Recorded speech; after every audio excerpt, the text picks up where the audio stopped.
this point, we only have 5 data elements that we have not assigned to a variable. These data elements are all designated specifically as text because they have quotation marks around them. Many computer programs, including Excel and even Google Search, recognize quotations to designate a specific text. For example, you likely already knew that if you want to search an exact phrase using Google, you place the exact phrase you want Google to find inside quotation marks. We could remove the quotes using the extract text action, but I'm going to demonstrate a different action since there is a quote at the beginning and the end of our text. Changing up the approach also allows you to learn another fundamental data transformation skill, replacing characters. We're going to use the replace action on the string menu. As you might have expected, the configuration for the replace action starts the same way as all of the other actions on our string menu. We have to tell the bot where to find the data. After we've told the bot where to find the data, the rest of the configuration has a similar purpose as our extract text action. We need to tell the bot to find a particular character, and then we need to tell the bot to replace that character, in this case with a blank, because we would just like it to remove the quotation marks. We finish off this sequence by assigning the transform data to our sCity variable. We will then repeat the steps to remove the quotations from the state and zip code variables. Let's get into A2019 to see how this is done. In the string menu, click on Replace. Once Replace is on your workbench and inside your loop, we need to configure the action. Remember, our goal is to remove the quotations from around city and assign it to sCity. We first have to tell the bot where to find the data, so click on the X and paren, use the drop-down menu, and select our row by index. Our city variable is in position 10. Once you've identified the index as the number 10, go ahead and click on Yes, Insert. The string that we want the bot to replace is the quotation mark, so type a quotation mark inside the find string.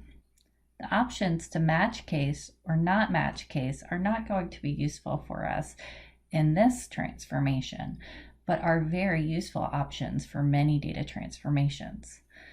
Ensure that the not a regular expression option is checked. Leave the default for start from as 1. In the count box, go ahead and highlight and delete the -1 default because we would like the bot to replace all instances of quotation marks. You could replace the quotation marks with a different character or letter, but in our case, we'd like it to remove it, so we're going to leave our replace with box empty.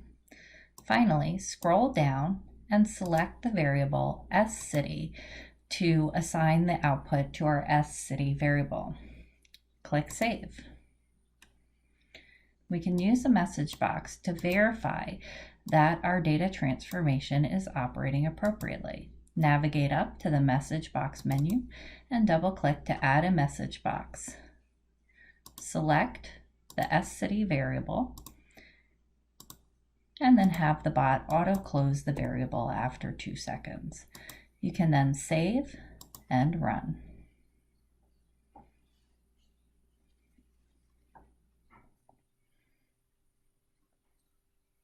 And we should see that our cities are now displaying without the double quotes. Go ahead and stop.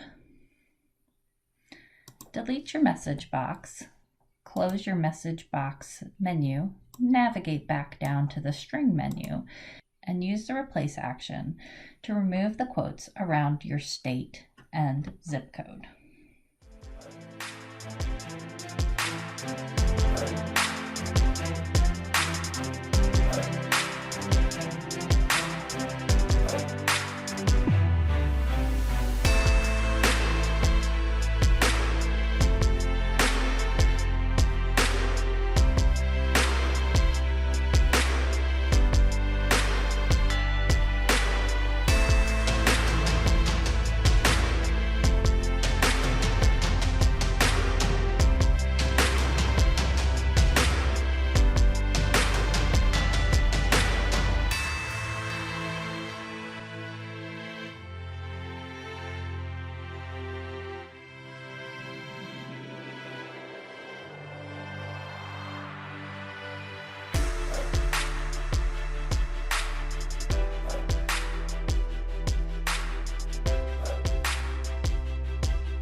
Now that you've gotten some practice using the replace action for the city, state, and zip code, go ahead and see if you can assign the last two data elements for flavor and size to the flavor and size variables.